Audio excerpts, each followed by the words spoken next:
Dulur Victor, pada kesempatan yang penuh barokah ini dulur, kita akan berada dalam kajian bersama guru kita Ustazah Dr. Haja Faiza Roshidah, Master Kedokteran Tropis. Beliau adalah seorang dokter juga seorang da'iyah, public speaker yang membahas seputar persoalan perempuan, keluarga, generasi, dan kesehatan dalam Islam.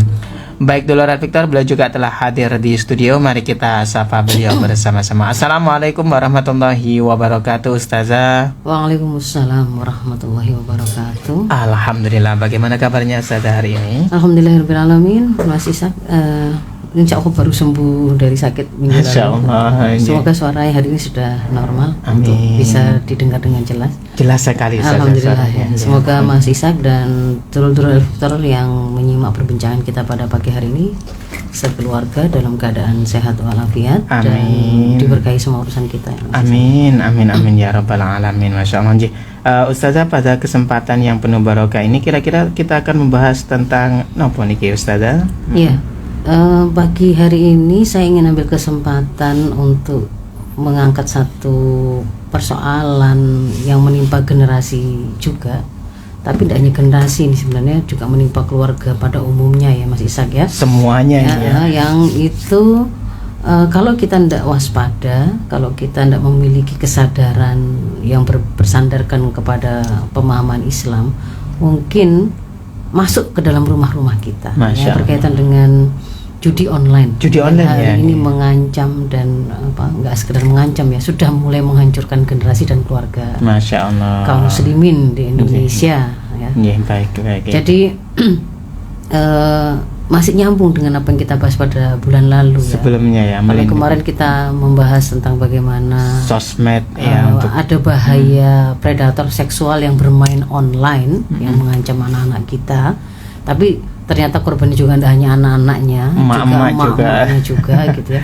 Hari ini mulai ada juga modus kerusakan atau kejahatan yang juga memanfaatkan situasi online, situasi daring, dunia maya, dunia digital hari ini untuk kemudian orang-orang tertentu atau pihak-pihak tertentu di belakangnya itu hanya memikirkan tentang cuan, tetapi kerusakan yang kemudian ditimbulkan itu kemudian mereka abaikan. Nah, kita yang harus kemudian memiliki sebuah kesadaran untuk memahami situasi krusial ini begitu ya Mas. Masya Allah. Jadi seputar itu insya Allah kira-kira hari ini. Ya. Baik Ustazah, kita akan mulai. Baik dulur Victor, Anda bisa bergabung nanti dengan kami di 081234939390. Mari kita simak kajian pada pagi hari ini dengan pembahasan judi online menghancurkan keluarga dan generasi bersama Ustazah Faiza Roshidah, Master Kedokteran Tropis. Baik Ustazah, monggo disilakan. Terima kasih. Bismillahirrahmanirrahim. Assalamualaikum warahmatullahi wabarakatuh. Waalaikumsalam warahmatullahi wabarakatuh. Hamdanillah musallian ala rasulillah, la hawla wala quwwata illa billah. Rabbi shrah li sadri wa yassir li amri wahlul 'uqdatam min lisani yafqahu qawli, amma ba'd.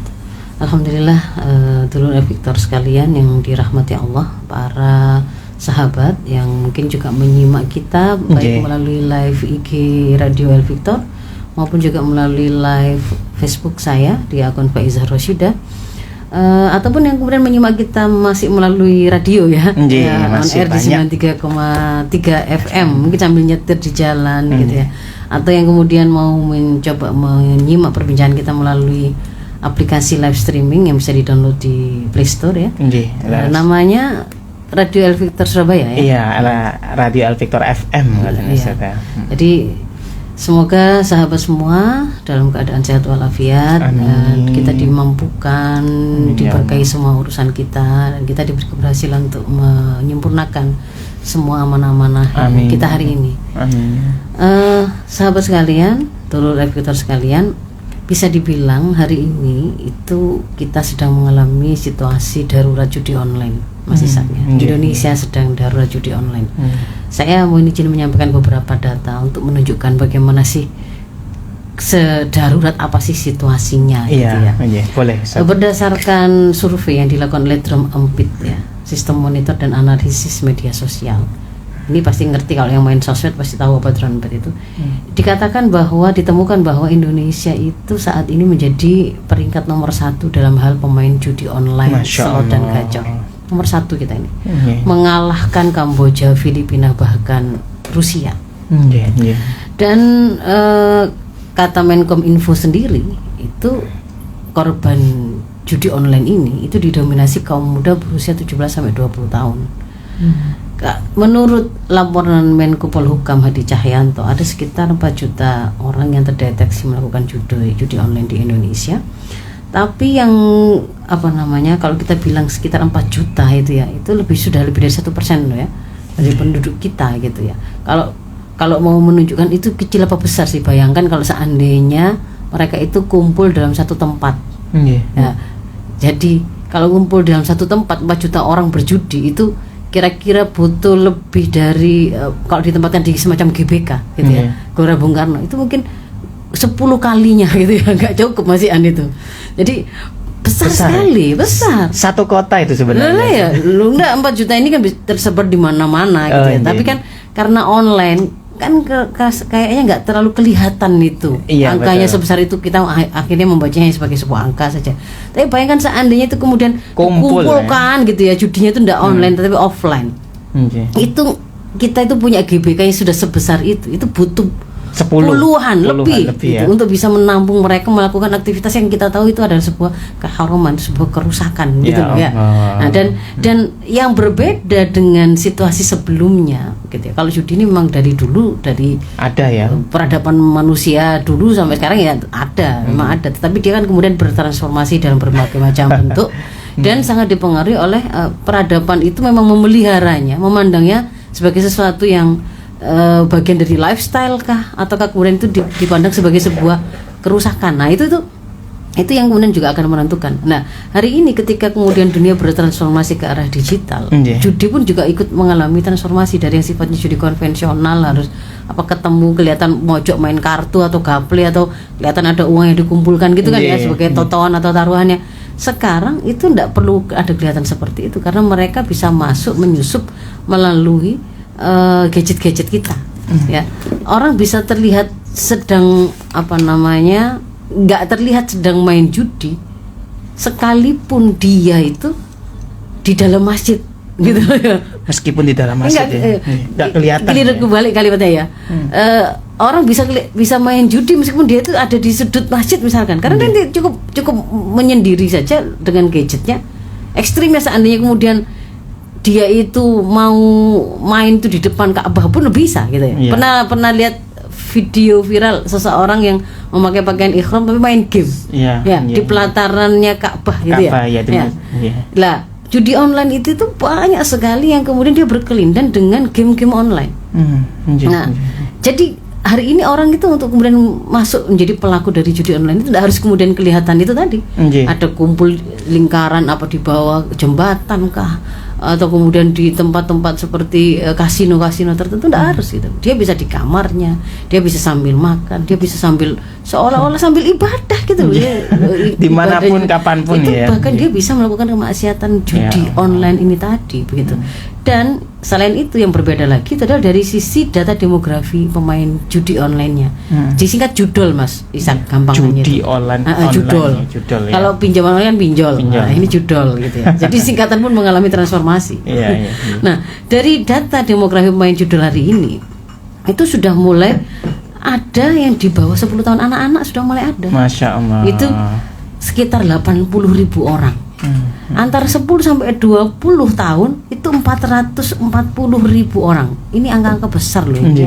Kemudian 21 sampai 30 tahun itu ada 520 orang, dan yang terbesar di sini adalah usia 31 sampai 50 tahun itu ada 40%, sekitar 1,64 juta. Masya Allah. Di atas 50 tahun berarti ngomong tua ini juga ternyata ya, lansia-lansia itu juga ada 34%, 1,35 juta. Nah, sekarang kalau dulu pemain itu mungkin banyaknya adalah orang-orang kalangan menengah ke atas gitu ya. Kalau Anda bayangkan kalau anak-anak kan nggak mungkin dia sudah kaya raya sejak lahir gitu ya. Ya kecuali ada anak-anak sultan gitu ya. Artinya apa? Hari ini anak-anak yang nggak punya privilege memang sudah kaya sejak lahir pun itu bisa masuk, bisa ikut menjadi pemain judi online karena mereka itu bisa naruh totoannya itu, transaksinya itu dari 10.000 Mas Isa, dari 10.000 sampai 100.000. Kalau yang kelas bawah itu ya, menengah ke bawah itu, ini jumlahnya terbesarnya, pemain yang terbesarnya itu 80%-nya itu ada di menengah ke bawah. Itu transaksinya itu antara 10.000 sampai 100.000. Tapi kalau menengah ke atas itu dari 100.000 sampai 40 miliaran ya. Masya Allah. Nah, dan yang lebih miris lagi gitu ya, bukan sekedar sekarang itu masuk ke anak-anak, para pejabat negara. Nah, para pejabat negara bukan orang miskin ya, bukan orang kekurangan, orang-orang kaya dikatakan terhormat juga gitu ya. Itu para wakil rakyat itu juga banyak yang terlibat. Disebut pada sebuah data itu ada dari 1.000 orang di DPR, lebih dari 1.000 orang di DPR RI hingga DPRD terlibat permainan judi online. Ini diungkap data ini dalam rapat kerja pada bulan lalu ya, masih dengan Komisi 3 DPR. Masya Allah. Dengan PPATK itu disatakan transaksi yang dilakukan itu ya puluhan miliar gitu. Dan kalau kemudian kita bilang berarti apakah itu kan hanya permainan yang masih mana sih rusaknya gitu, misalkan dibilang begitu, masih gak gambar juga, disebutkan angka-angka itu untuk mewakili sebuah fakta kerusakan.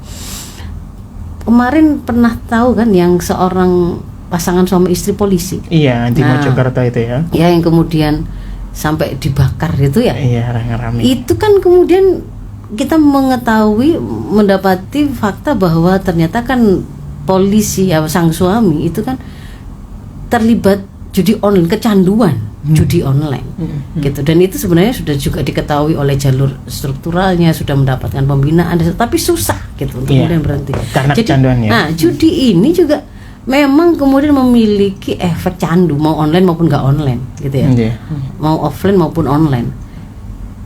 Ketika seseorang itu menang, itu nagih, ya kan? Wah, nanti kalau saya naruh lagi, bisa menang lagi, menguntungkan. Beli ini. Nah, tapi kalau kemudian kalah, ngejar nih ya. Kalah itu bikin penasaran, dan kayaknya sedikit lagi tadi sebenarnya itu dari 5 angka yang saya tebak ternyata hanya satu satuan saja di angka paling belakang yang itu kurang pas. Sedikit lagi kan begitu. Jadi ini memang kemudian nggak akan membuat seseorang itu ketika dia sudah masuk ke situ itu mudah untuk berhenti. Butuh sebuah effort yang cukup besar. Nah, itulah kemudian kenapa saya katakan korban ini, bayangkan kalau misalkan kemudian ini menimpa anak-anak gitu ya. Dia lagi main game, kemudian muncul iklan, tinggal ngeklik beli koin sekian ribu, top up. Ternyata kemudian ternyata dia bisa di lotre gitu kan ya. Dia ternyata memenangkan 100.000. Wah, dia bisa untuk beli kuota untuk main lagi dan seterusnya.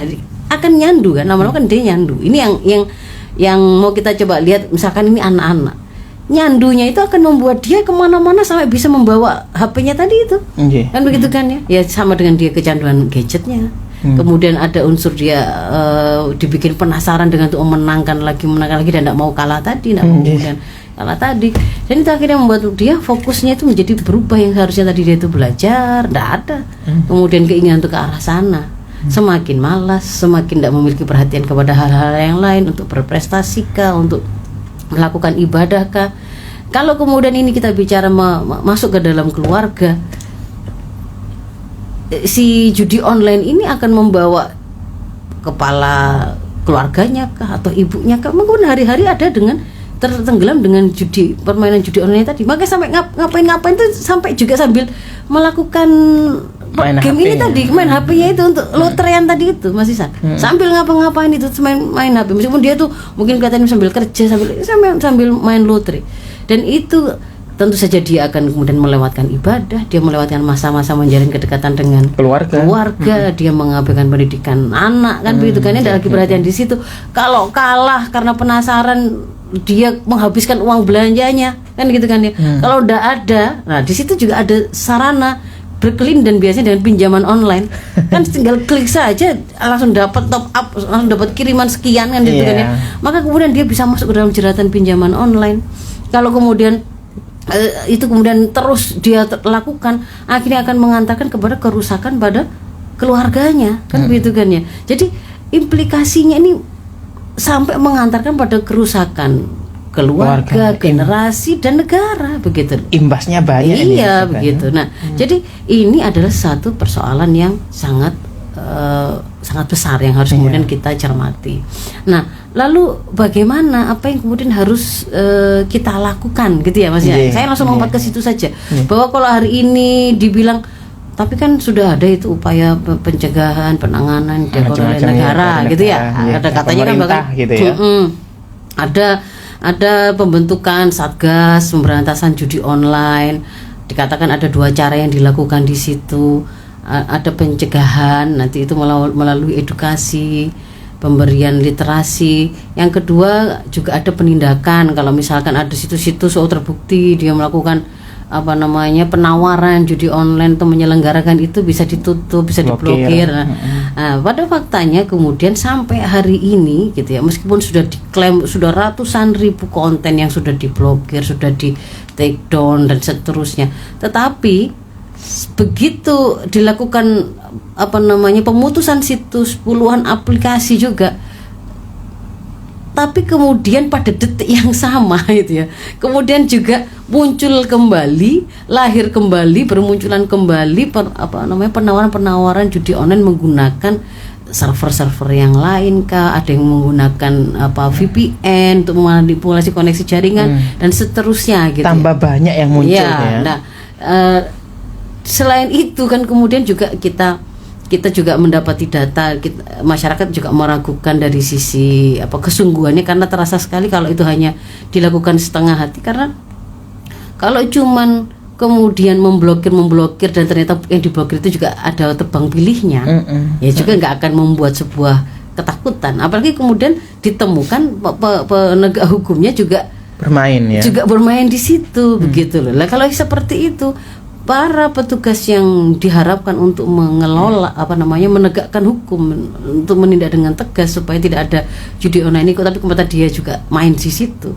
Bahkan kalau kemudian yang hari ini rame gak selesai itu kan, ada kasus yang di Cirebon itu ya, Vina Cirebon itu kan juga kemudian juga dikaitkan di belakangnya itu ada dihubungkan dengan orang-orang yang berkepentingan ini ya, dengan ada jaringan yang sedang dikatakan itu hendak dilindungi dan seterusnya. Nah, tapi yang kita mau tunjukkan bahwa memang ada realita bahwa ternyata para pihak atau yang terlibat dalam kejahatan judi online ini itu tidak hanya masyarakat gitu, tapi juga ada aparat penegak hukumnya, dan bahkan kemudian itu sifatnya ditengarai gitu ya, adalah organize ya.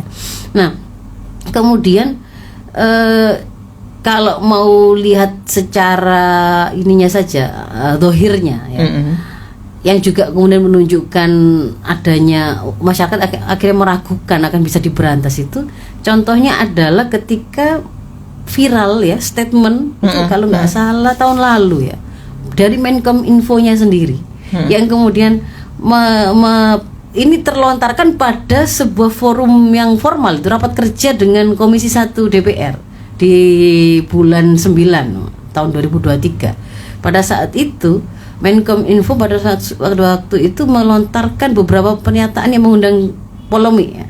Di antara itu kan dia kemudian menyebutkan bahwa sebenarnya yang di yang negara di Asia atau ASEAN yang dia itu masih tidak melegalkan judi online itu hanya Indonesia gitu. Padahal negara-negara lain itu banyak. Sementara kalau kemudian kita mau memanfaatkannya itu ya, kalau kemudian kita itu mau membuat judi online itu diilegalkan, akan ada sekitar dikatakan sekitar 150 triliun itu aliran uang yang akan keluar dari Indonesia. Lah ngapain itu kok kemudian disebutkan? Itu kan nadanya kan berarti menunjukkan kan eman gitu ya. Nah, lalu kan beliau menyampaikan bahwa karena itulah ada beberapa pihak yang kemudian mengusulkan kepada dia jangan dilarang, jangan dikatakan sebagai sesuatu yang ilegal, legalkan, cukup diatur, dipajai ya gitu, dipajai supaya kemudian itu bisa menjadi penghasil cuan. Nah, cuman kemudian kita baru pikirkan kalau memang itu dilegalkan, nah bagaimana melindungi generasinya. Nah ini kan sebenarnya satu statement yang absurd gitu loh. Mau katanya mau melindungi keluarga, melindungi generasi, melindungi masyarakat dari kerusakan akibat judi online sudah sedemikian parah. Ya gitu kan ya, masuk sampai ke rumah-rumah dan sampai ke pejabat-pejabat tinggi juga begitu. Terus kalau kemudian memang mau membersihkannya, kok malah berpikir memajainya gitu loh, memberi izin dipajai, tapi nanti eksesnya yang kemudian harus dibayar apa, itu baru dipikirkan. Nah, itu namanya cara berpikir yang sangat absurd, yang sangat tidak logis gitu ya.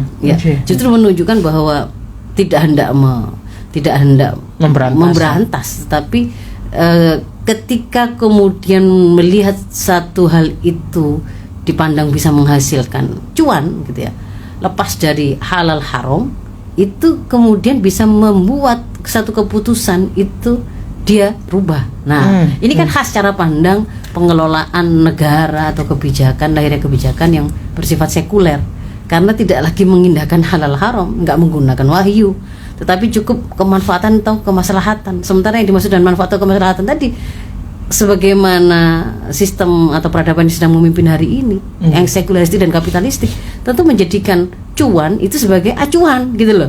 Cuan itu sebagai acuan, sehingga akhirnya wajar kalau sampai keluar statement seperti itu. Bahkan ketika kemudian yang aneh lagi kan, pada tahun yang sama pada waktu itu kan ada salah satu artis itu ya, yang baru saja kemudian videonya viral karena dia mempromosikan judi online. Itu malah kemudian di negeri ini tuh kemudian malah dijadikan sebagai, diusulkan jadi duta judi online gitu ya, duta anti judi online gitu. Jadi memang aneh ya, sesuatu yang ya itu yang kemudian dari situlah kemudian kenapa masyarakat merasa ya kalau seperti itu ya tidak bakal hilang, gitu. Nggak bakal selesai masalahnya. Nah, jadi bagaimana atau apa yang harus kemudian kita lakukan untuk kemudian melindungi generasi dan keluarga ini? Yang pertama memang pasti berasal dari kontrol diri, kontrol diri, ketakwaan. Ya, ketakwaan itu rasa takut kepada Allah, kesadaran akan ada akhirat yang akan dia itu diminta pertanggungjawaban atas apa yang dia lakukan di dunia ini. Itu yang memang akan mengerem seseorang itu dimanapun dia posisinya untuk tidak melakukan keharaman dalam bentuk apapun, termasuk melakukan judi online. Mau dia ibu rumah tangga, mau dia seorang bapak, mau dia seorang anak, mau dia seorang pejabat, kan begitu. Dan kesadaran atau terbentuknya ketakwaan ini itu tidak ada dengan sendirinya, Mas Ishak, tapi harus dibentuk, dihasilkan. Di situ memang ada peran orang tua. Salah kalau kemudian kembalikan kepada pembinaan di rumah, tidak bisa. Pembinaan di rumah iya, karena memang ada orang tua sebagai pelaku utama dan tanggung jawab utama pendidikan anak.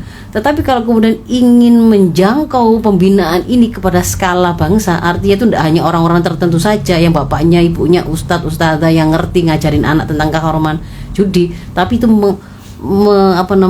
menjadi edukasi yang diterima oleh seluruh rakyat, gitu ya. Maka berarti dia harus masuk ke dalam sistem pendidikan. Maka konten-konten yang mengajarkan tentang keharaman judi harus masuk dalam sistem media. Kan gitu kan ya. Juga kemudian dilakukan dalam dakwah-dakwah yang itu diaruskan oleh negara, kan begitu ya. Jadi justru itu yang harus diberi tempat, difasilitasi. Itu satu. Yang kedua kemudian bahwa ketika hari ini kita mendapati ada banyak sekali orang-orang nakal yang bermain menggunakan dunia internet, dunia maya untuk menjajakan kemaksiatan, berarti di situ memang dibutuhkan sebuah perlindungan yang sifatnya teknis dan praktis. Ya begitu kan ya. Bayangkan loh, yang menunjukkan kelemahan yang kita punya itu, bahkan penawaran judi online itu, Mas Ishak, iklan-iklan itu masuk ke situs-situsnya pemerintah loh, resmi. Jadi bahkan masuk ke situs pendidikan, bahkan masuk ke situs, jadi masuk ke situs-situs pemerintah gitu, resmi negara gitu. Itu kan berarti menunjukkan dia kebobolan kan gitu kan. Keamanannya kurang. Ya satu sisi ada berarti di situ tenaga-tenaga yang mengelola IT mereka ini berarti mungkin tidak paham sehingga itu nggak mengira itu adalah sesuatu keharaman atau sebuah kesalahan, atau mungkin dia tidak punya kemampuan yang mumpuni untuk menghadapi upaya penyusupan situs-situs oleh situs-situs judi online yang merusak tadi gitu, sampai kemudian bisa masuk ke sana gitu ya. Jadi harus ada upaya untuk menguatkan dengan teknologi terbaik yang kita punya untuk mencegah tidak boleh masuk sampai ke negeri ini itu kerusakan tersebut begitu secara teknologi. Yang berikutnya adalah memang harus ada yang namanya cyber online ya. Cyber online kayak polisi tapi di dunia online, di dunia maya. digital, di dunia maya.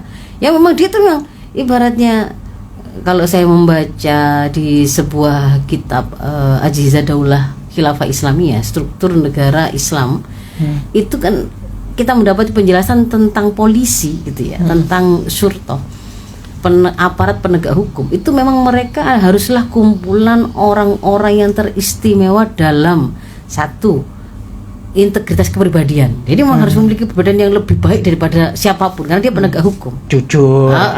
Dia memang orang yang terpercaya, dia memang orang yang solid, dia bukan orang yang fasik, dia bukan orang yang suka maksiat ya. Itu seperti itu.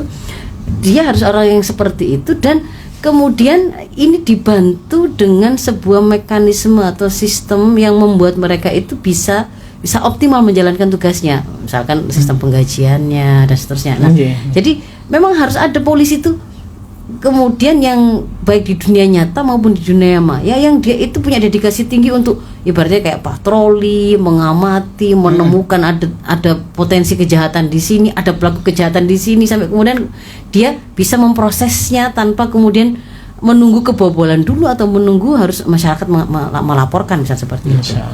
Nah, yang kemudian yang berikutnya adalah bahwa tidak kita pungkiri ketika judi online itu dipandang sebagai sebuah cara instan untuk kaya ya. Kenapa itu menjadi menarik? Itu kan karena tadi kan dikatakan 80% pelakunya itu menengah ke bawah. Ya karena berarti harus diakui karena kesejahteraan masyarakat kita itu kurang, sehingga memang tidak akan bisa menghapuskan judi online ini kalau memang masyarakat itu belum berhasil kita sejahterakan. Nah, mensejahterakan masyarakat itu kan berarti kita harus tidak bisa hanya begini narasinya. Yaitu kan dikembalikan kepada rajin atau tidak rajinnya seorang pribadi itu untuk bekerja. Tidak semata-mata begitu gitu atas kerjanya, tetapi di situ ada berbicara ketersediaan lapangan kerja untuk para bapak. Kalau kemudian lapangan pekerjaan sudah disediakan tapi ternyata skill yang dimiliki oleh warga negara ini belum ada, berarti kan harusnya ada mekanisme untuk membuat mereka memiliki skill tersebut melalui proses pendidikan, pelatihan dan seterusnya. Kalau kemudian sudah memiliki kalian tapi dia tidak memiliki modal, ada banyak orang yang gitu sebenarnya sudah ya punya dia kemampuan tapi yang nggak punya modal. Kalau dia modal hari ini peluangnya itu yang paling gampang itu pinjol karena nggak ditanya agunan kan gitu. Tapi kalau kemudian dia itu meminjamnya itu misalkan ke bank dan seterusnya, dia akan bersaing dengan mereka-mereka yang lebih meyakinkan profilnya gitu loh. Nah, namanya orang butuh itu kan karena dia tidak punya apa-apa. Tapi yang akhirnya mendapatkan modal justru mereka-mereka yang justru punya kekayaan yang lebih gitu. Nah, jadi di situ menunjukkan kita membutuhkan sebuah pengelolaan sistem ekonomi dan juga yang berikutnya adalah semua kebijakan ini itu harus dilakukan oleh para pengelola negara yang memiliki political will, yang memiliki tanggung jawab bahwa memang mereka itu diangkat untuk meriayah mengelola urusan umat, ngurusi rakyat sebagai ro'in dan junah. Ro'in itu pemelihara urusan rakyat, berarti mereka itu tidak boleh mengabaikan gitu ya. Bukan kemudian rakyat itu dijadikan sebagai batu loncatan untuk memperkaya diri sendiri. Bukan. Nah, jadi itu biasanya itu lekat dengan sistem politik demokrasi karena kan dia naiknya itu karena dimodali. Sehingga ketika dia itu akhirnya berhasil naik, dia harus membayar balik modal. Mengembalikan. Nah, ini harusnya para pejabat yang sejak awal dia itu diangkat, komitmennya itu adalah keterikatan dia kepada Allah, kesadaran dia, hubungan dia dengan Allah bahwa dia ini adalah pemimpin yang diberi amanah mengelola urusan rakyat sesuai dengan tuntunan dari Allah. Nah, itu yang kemudian harus kita wujudkan. Jadi kalau kemudian kita terjemahkan berarti judi online ini tidak akan bisa berhasil kita tuntaskan selama kita masih mengadopsi sekularisme. Sekularisme yang menjadikan agama tidak boleh ikut-ikutan bicara masalah di luar masjid, di luar tempat-tempat ibadah. Contohnya hari ini kita bahas judi online, Lalu dikatakan nggak usah bawa Islam, nggak usah bawa agama, berarti selama Anda masih punya cara berpikir seperti itu, nggak akan pernah kita berhasil menuntaskan persoalan ini. Jadi kita harus membuang ide sekularisme tadi, dan juga tidak akan bisa kemudian kita menyelesaikan judi online ini kalau basis pengelolaan kebijakannya itu hanyalah materi. Nah, itu bermaslahat atau tidak, bermanfaat atau tidak, menguntungkan atau tidak. Karena kalau hanya itu, maka sesuatu yang nyata-nyata jelas haram dalam pandangan Islam bisa jadi itu dihalalkan. Contohnya miras.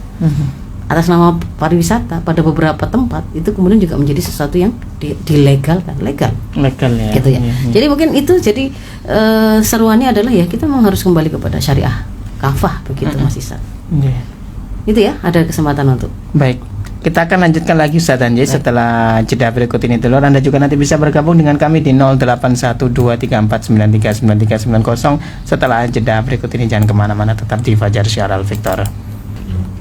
Baik dulur Al Victor, kita lanjutkan kembali dulur kajian pada pagi hari ini bersama Ustazah Haja Roshidah Faiza Roshidah, Master Kedokteran Tropis. Ya baik, kita lanjutkan kembali Ustaz Anji kajian pada pagi hari ini. Baik, selanjutnya Ustaz, ditambahkan lagi materinya atau langsung tanya jawab? Silakan langsung kita buka interaktif. Ada yang bertanya ini, Assalamualaikum warahmatullahi wabarakatuh Mas Ishak dan Ustazah. Ya, saya itu kalau mengingatkan anak susah sekali. Kadang anak iya di depan saya, tetapi di belakang saya mereka melakukan yang tidak sesuai dengan apa yang kita inginkan agar menjadi lebih baik lagi. Nah, itu caranya bagaimana untuk memberitahu atau menasihati anak yang demikian? Terima kasih. Iya. Jadi itu kita bagaimana kalimat-kalimat yang kita sampaikan, nasihat-nasihat yang kita sampaikan itu bisa menjadi sebuah hal yang berpengaruh pada anak kita, yang didengarkan oleh anak kita. Itu membutuhkan dan mengharuskan profil kita itu memang menjadi profil yang berpengaruh, profil yang berpengaruh kuat pada anak-anak kita Mas Ishak. Dan itu jadi kita itu harus memang ada pada posisi profil yang berpengaruh, sehingga kalimat kita juga terasa berat. Apa yang kita serukan, apa yang kita minta itu juga ditangkap oleh anak itu sebagai sebuah kebenaran dan sangat layak untuk saya ikuti dan tidak selayaknya kemudian saya abaikan. Nah, itu berawal dari bagaimana kita itu menjadi seseorang yang memiliki profil berpengaruh.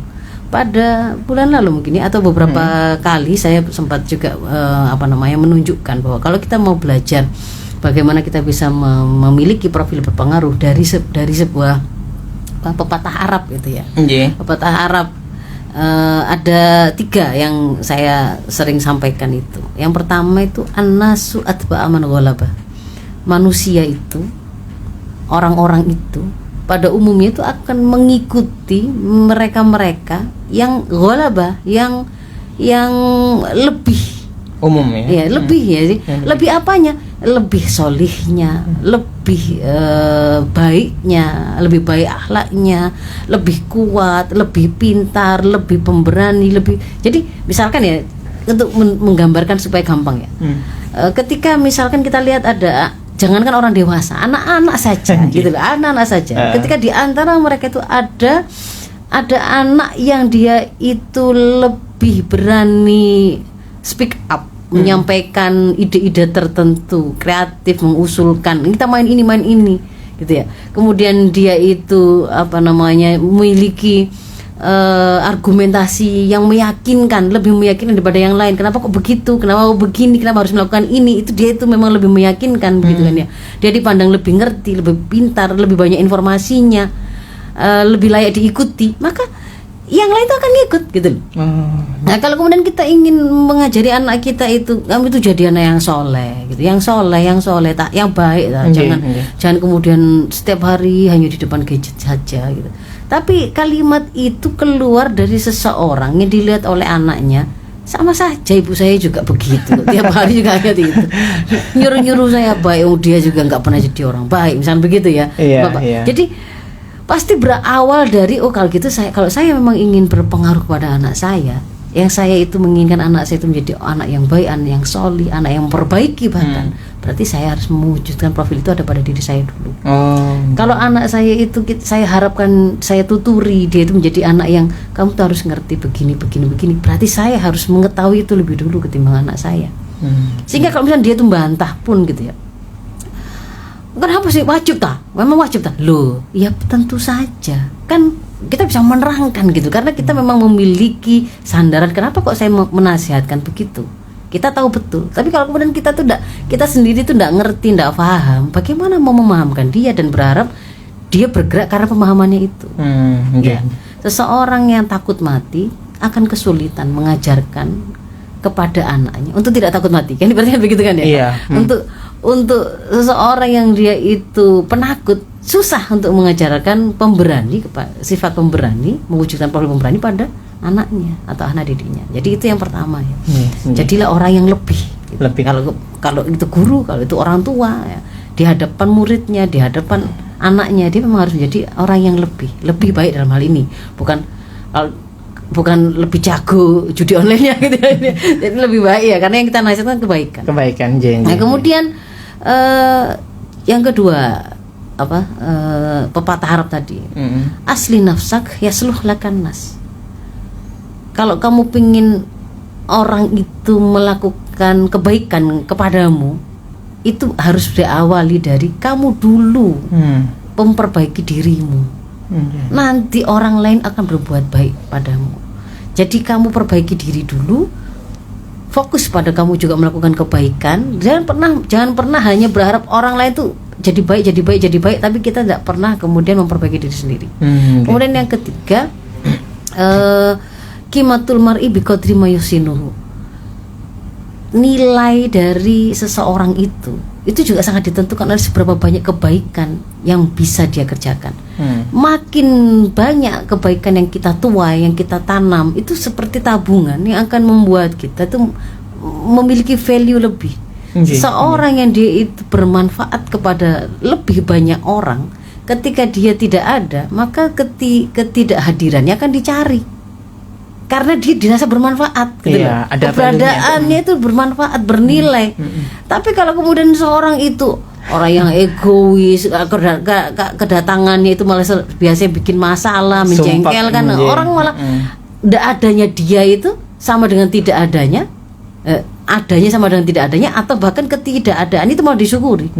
Sehingga kalau kemudian kita menginginkan anak kita juga merasa nyaman dengan keberadaan kita, maka jadilah anak itu menangkap bahwa memang ada banyak kebaikan yang kita tanam kepada diri mereka, yang membuat mereka itu merasa sangat tidak layak kalau kemudian dia itu tidak membalasnya dengan kebaikan. Karena ini orang tua saya itu begitu loh tingginya nilainya gitu ya, kebaikannya kepada saya.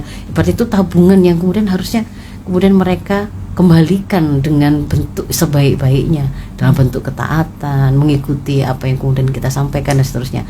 Sementara persoalan yang lain sifatnya itu lebih ke arah teknis, misalkan kalau kita bicara ngajak anak itu nurut itu kan ya, nurut di sini ini kan harus difahami bukan nurut seluruh apa kata orang tua. Nah, itu harus dibedakan, harus didudukkan.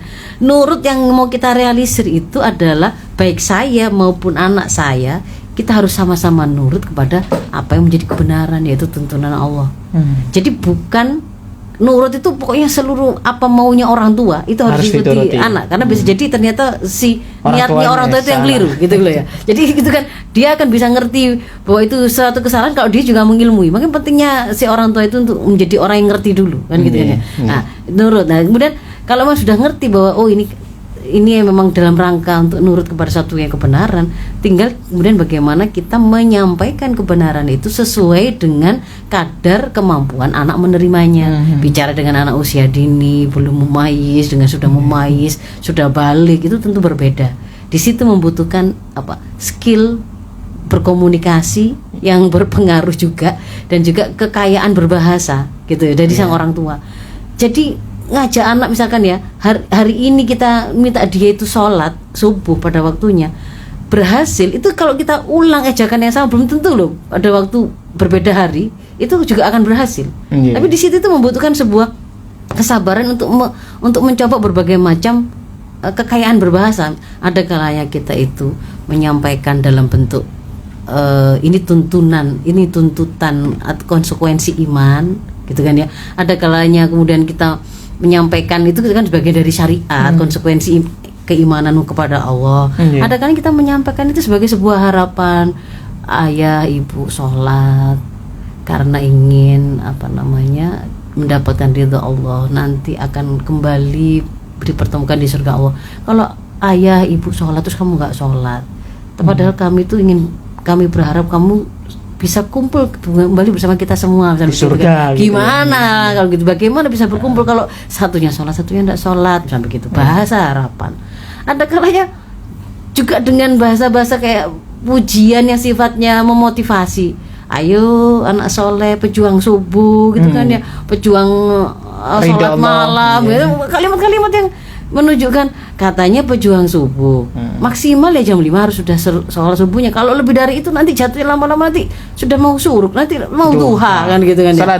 Nanti sholat duha itu kalimat yang menunjukkan adanya motivasi atau pujian. Ada kali mungkin dengan reward, ada kali mungkin dengan kita berdoa gitu loh, ya Allah sambil mijat misalnya waktu bangunkan itu, mudahkan anak soleh yang bernama ini itu, kemudian untuk mudah bangun melakukan sholat 5 waktu tanpa disuruh. Itu kan kayak kita berdoa dungo pada Gusti Allah, tapi itu disorihkan, dibanterno gitu Mas Isak. Itu sebenarnya masuk menjadi sebuah nasihat. Jadi meminta anak nurut atau mengikuti apa yang kita inginkan agar dia itu jadi taat itu tidak harus dalam bentuk yang monoton. Nggak sholat pancet gak tahu sholat begitu ya. Yang umum kan seperti itu. Gak pernah dicoba yang lain gitu ya. Nah, terus juga harus diperhatikan kalau anak itu memang masih belum mukallaf, jangan memposisikan mereka sama seperti yang sudah mukallaf gitu. Justru yang harus kita lakukan itu fokus pada bagaimana membuat mereka itu, karena kita bantu dengan pembiasaan, pengaturan jadwal, pensuasanaan, itu akhirnya mudah beribadah sesuai dengan yang diminta. Bukan semata-mata dituntut tapi dibantu. Dia nggak akan mungkin bisa bangun subuh kalau dia tidurnya kemalaman, berarti diatur tidurnya jangan sampai kemalaman. Orang gitu tuanya kan, ya. Waktu misalnya dia puasa supaya dia nggak mokel di tengah siang hari, kita bantu jangan sampai dia lari siang hari, kan begitu. Jadi kayak gitu itu bagian dari upaya untuk membuat akhirnya dia itu berhasil melaksanakan. Bukan semata-mata dituntut gitu loh. Nah, jadi terus jangan pakai pendekatan yang membuat anak itu, jangan sampai menjadikan anak itu benci pada ibadah. Itu benar-benar yang perlu saya tekankan ya. Pada waktu anak itu belum mukallaf, jangan menggunakan cara yang justru itu malah membuat anak menjadi benci pada ibadah. Kalau seperti itu yang kita lakukan, pada saatnya nanti dia itu sudah merasa lebih mampu untuk melawan orang tuanya, dia akan menampakkan pemberontakan untuk akhirnya dia malah tidak mau ibadah. Kemarin tuh saya nurut itu karena saya takut saja. Sekarang saya tidak butuh sanggup, saya sudah kerja, saya sudah begitu. Itu kan sesuatu yang tidak kita harapkan. Iya gitu. Betul. Kalau begini Ustaz, yang kebanyakan misalkan orang tuanya ini ya, ngapunten, sebelumnya memang mempunyai catatan-catatan kriminal itu, tapi orang tua yang kriminal itu artinya buruk gitu sebelumnya. Bukan kriminal ya.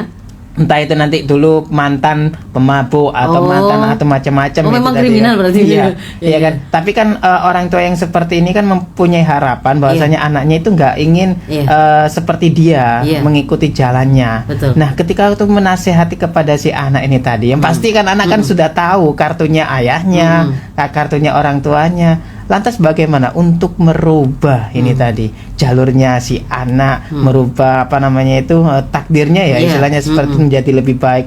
Apakah orang tua yang seperti ini mempunyai kesempatan atau tidak itu? Iya, kesempatan masih sangat terbuka, masih sangat.